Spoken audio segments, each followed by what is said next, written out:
Assalamualaikum warahmatullahi wabarakatuh.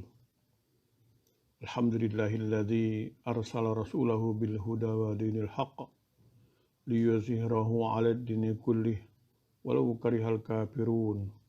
Wassalatu wassalamu ala Muhammad wa ala alihi wa ashabihi wa man tabi'ahu bi ihsanin ila yaumiddin. Amma ba'du. A'udzu billahi minasyaitonir rajim. Walaqad zara'na li jahannama katsiran minal jinni wal ins lahum qulubun la yafqahuna biha wa lahum a'yunun la yubsiruna biha wa lahum adhanun yasma'una biha ulaika kal an'ami bal hum adallu ulaika humul ghafilun. Sahabat pendengar yang berbahagia,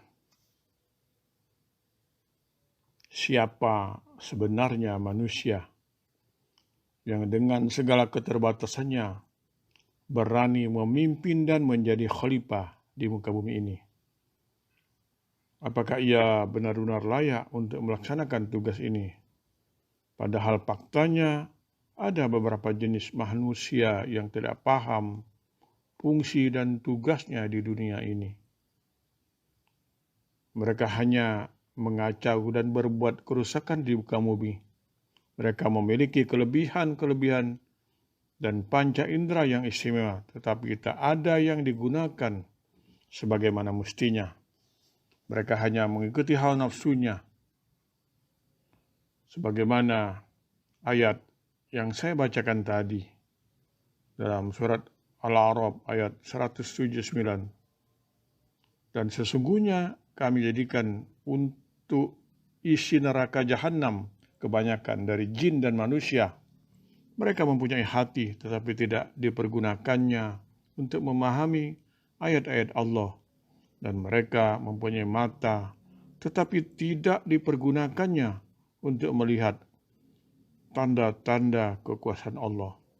Dan mereka mempunyai telinga tetapi tidak dipergunakannya untuk mendengar ayat-ayat Allah.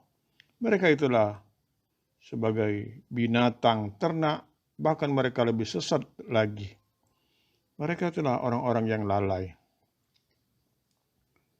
Kemudian juga dalam surat Al-Furqan ayat 43 dan 44. Ara'aita man ittakhadha ilahahu hawahu wa anta takunu alaihi wakila am tahsabu anna aktsarahum yasma'una aw yaqiluna in hum illa kal an'ami bal hum adallu sabila. Sahabat pendengar yang berbahagia, dua ayat tadi yang saya bacakan adalah contoh nyata manusia yang tidak menyadari hakikat dan tugasnya di muka bumi ini. Yang mereka lakukan hanyalah menuruti keinginan dan hawa nafsunya saja. Sebagai akibatnya, semua keistimewaan yang Allah berikan kepada mereka menjadi tidak berfungsi. Mata tidak dipakai melihat yang benar. Demikian juga dengan telinga dan hatinya. Orang-orang seperti ini diumpamakan seperti binatang ternak karena perilakunya yang hanya mengikuti hawa nafsu. Bahkan lebih buruk daripada itu.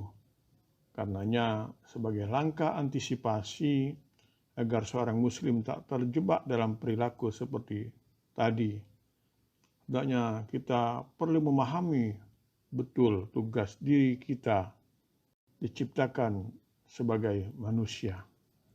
Pertama, ibadah. Tugas pertama manusia diciptakan di muka bumi ini adalah agar beribadah kepada Allah. Sebab memang inilah sebenarnya visi hidup manusia dan tujuan penciptaannya.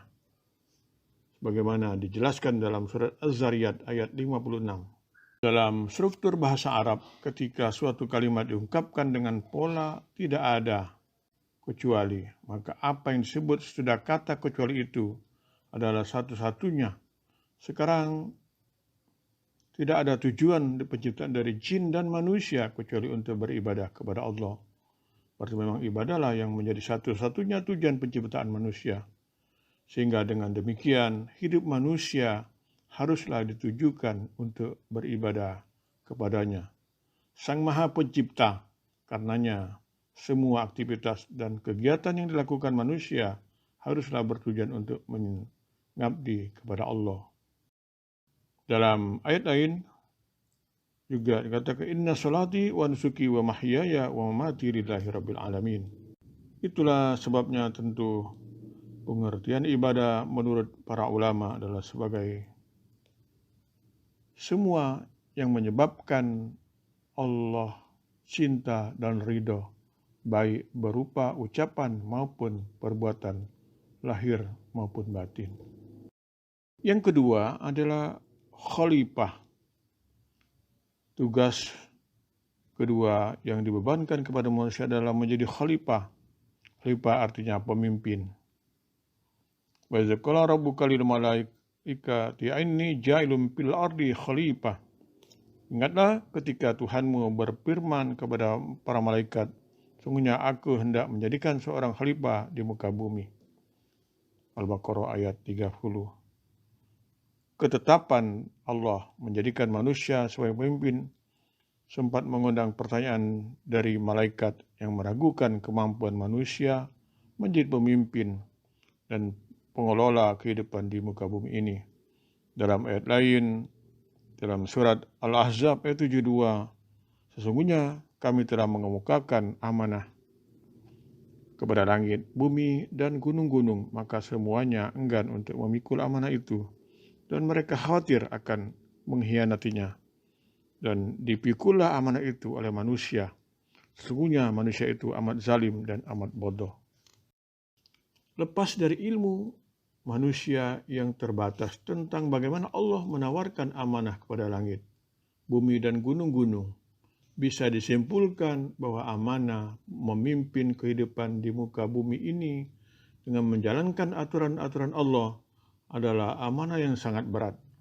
Namun nyatanya manusia sudah dipilih oleh Allah untuk menjalankan fungsi kepemimpinan ini.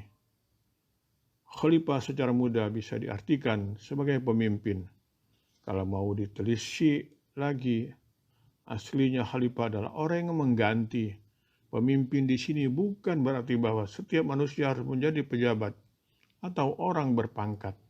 Namun secara kolektif, manusia adalah makhluk yang diberikan keunggulan dan keistimewaan di atas makhluk yang lain yang ada di alam semesta ini, dan karenanya diserahi tugas untuk memimpin kehidupan.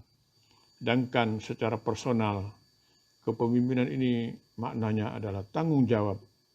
Sahabat pendengar yang berbahagia, sebuah hadis yang diriwayatkan oleh Abdullah bin Umar, ia berkata, aku mendengar Rasulullah bersabda, setiap kalian adalah pemimpin, dan setiap kalian bertanggung jawab atas apa yang dipimpinnya.